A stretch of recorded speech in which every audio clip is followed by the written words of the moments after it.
class. A quick note on the history of computers.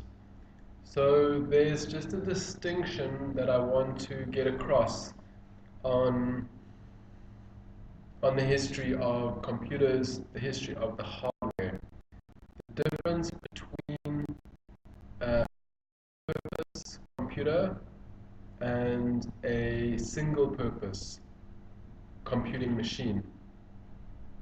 So an example of a single purpose computing machine today would be like a calculator, which, you know, they're very similar. So it still receives an input, it applies logic, and there's an output,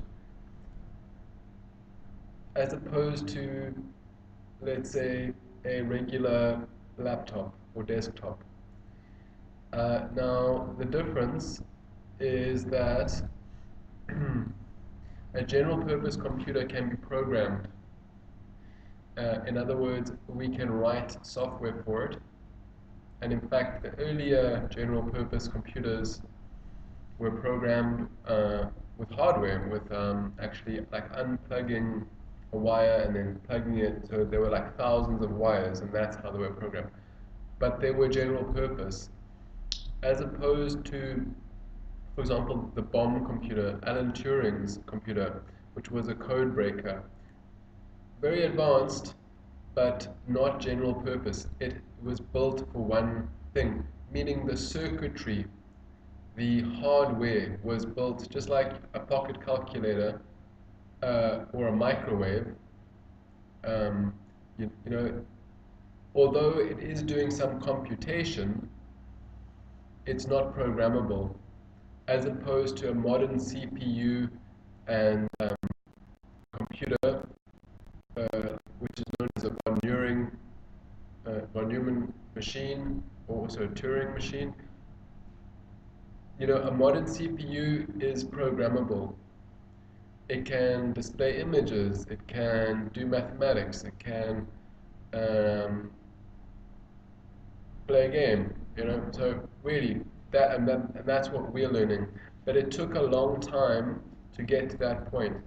The first computing machines were, okay, they were mechanical, but they were generally calculators. And then there was also a big emphasis on breaking the codes, like the German code during World War II. So they were very focused. Or another one, you know, was the tabulating machine during the United States Census. It was built for a purpose, to help count the millions and millions of votes for the early United States elections, because it was taking 7 years to count,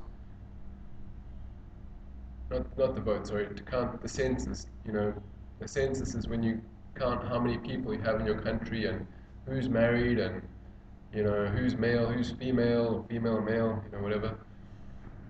It was taking 7 years to count that, so they made a computer to do it, but it was single purpose. It was built for one purpose, and that's all it could do. That was the wiring of it. Or another example would be the Jacquard loom, which was simply built for a purpose, to automate the weaving of cloth.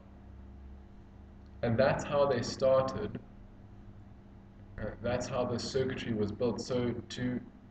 And it was Charles Babbage's analytical engine, which was only an idea.